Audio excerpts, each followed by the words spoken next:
Dňa 26. novembra 2012 navštívil našu fakultu generálny predstavený spoločnosti Ježišovej, páter Adolfo Nikolás, keďže ako generálny predstavený je zároveň veľkým kancelárom našej teologickej fakulty.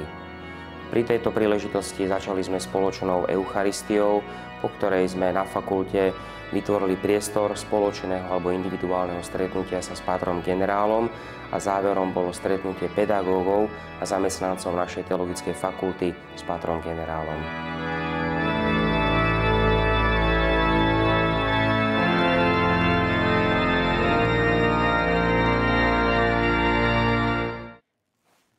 Carissimo Padre Generale, benvenuto cordialmente a Bratislava.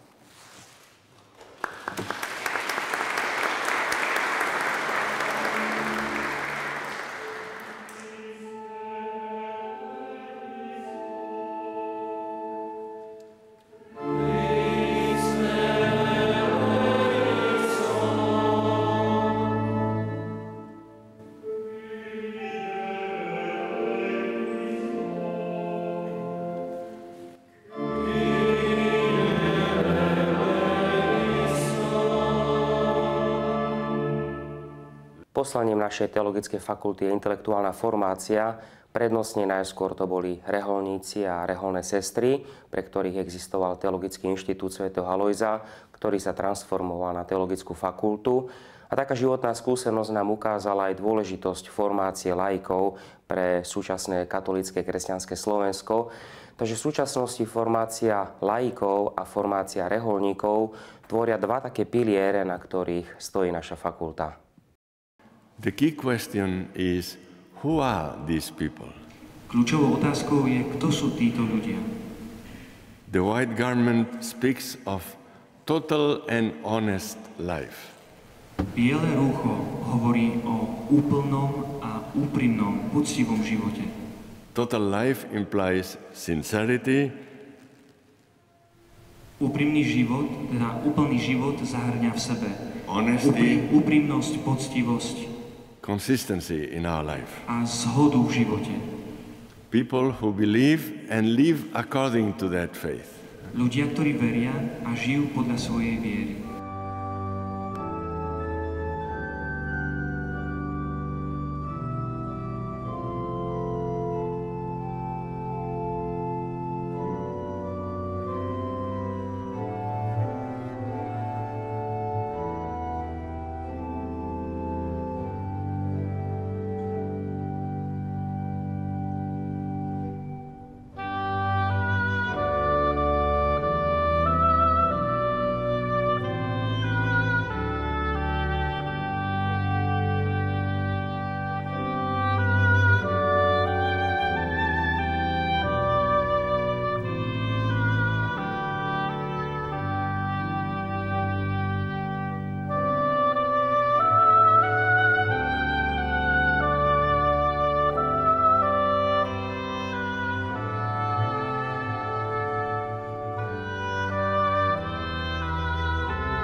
Čo však ponúkame, čo by sme chceli byť taký iný v dobrom slova zmysle.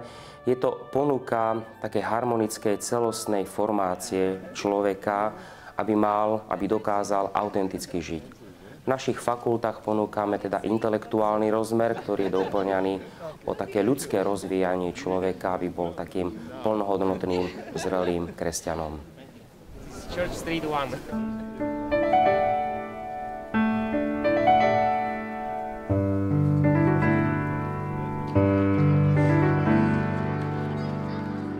I think we are at a very interesting but very difficult moment in the history of humankind. It's a moment of great change with many little revolutions.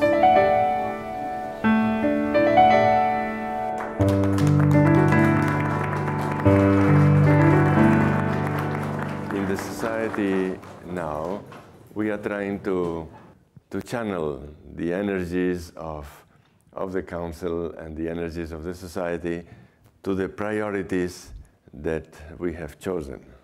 Ako viete, v spoločnosti Ježišovej v dnešnej dobe snažíme sa nejako prepojiť alebo spájať tú energiu, ktorá je, aby sme teda ponúkli celkovú pomoc. And one of the priorities is the intellectual apostolate. A jednou z priorít je intelektuálny apoštolát. Why? Prečo? Not only because we have a tradition of professors and university centers, there is more than that. Dôvodom nie je iba tradícia, že máme profesorov a teda vzdelávacie inštitúcie, je za tým niečo oveľa hĺbšie.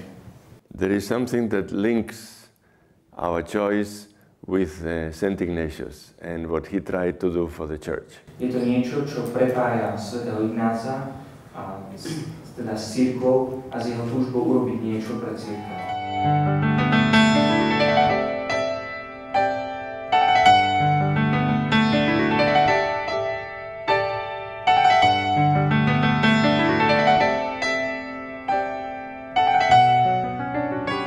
Ako jezuiti zdieľame jeden taký spirituálny základ, jeden spirituálny prameň, z ktorého všetci čerpáme a všetci takisto spoločne zdieľame našu tzv. Jezuitskú pedagogiku, ako ju nazývame, ktorá vychádza z toho známeho jezuitského ratio studiorum. Takže kdekoľvek študent príde na akúkoľvek z našich zahraničných alebo aj našu slovenskú teologickú fakultu, boli by sme radi, aby študent alebo záujemca o štúdium našiel ten istý prístup, to znamená kvalitnú teologickú alebo inú formáciu, v prípade inej fakulty, filozofickej alebo inej.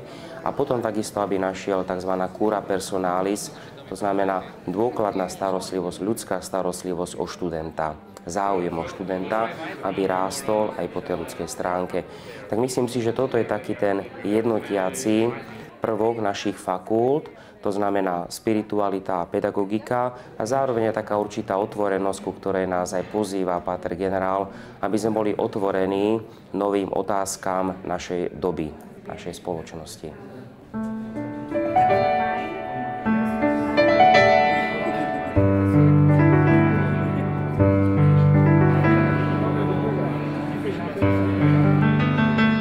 We can understand better Saint Ignatius' concern for the total person and open the person so that the person would open horizons more and more all the time until God is all in everything. So the divine is not outside our life. It's in the middle of our life. But we have to be sensitive to the totality. No area of life, art, poetry, music, is outside the integration of the person.